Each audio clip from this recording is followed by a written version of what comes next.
পরে পরে মঞ্চକୁ ଆସିବେ କବି ରମାକାନ୍ତ ନାୟକ।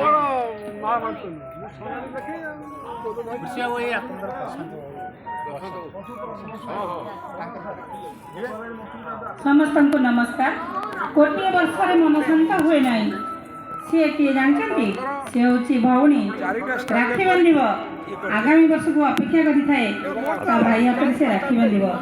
यही गोटे कविता मुझे आज आसी कवितार शीर्षक है राखी। मोर सके थरे राखी आनी मो भाई आशीर्वाद भाई देवे मेचे आज हाथ छड़ा जमा करी नहीं चंदन सिंदूर देवी मुँह लगाई मो भाई सुख मनासी दे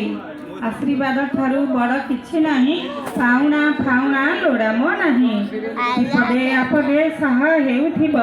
एकथा मनरू भूलिब नहीं भाई हाथ थिले मुंडरे मोहर जिते जीवी नदी खर स्रोतार कौठी जदि मु झुंटी पड़ी जीवी उठाई रखिब मान मोहर राखी को आज मु साखी करी अछि राखी को आज मु साखी करी अछि ठाकुरे भाई को होइब साहा ठाकुरे भाई को होइब साहा चलिबा पदरे पटन बजिब चलिबा पदरे पटन बजिब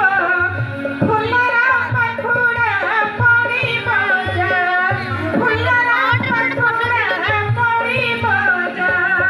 फुलर पखुड़ा पड़िब जा केमिति कहले तोर गला कई करले मते पछे को आंगल फोटो ने जो आंगल उठुटा भल आसे मु केतले कहली धन्यवाद कवि एबे मनीषर कवि प्रतिभा साहू महोदय को आम निवेदन रखू से कविता पाठ करेंगे। परवर्ती कवि रमाकांत नायक महोदय को आम निवेदन रखू से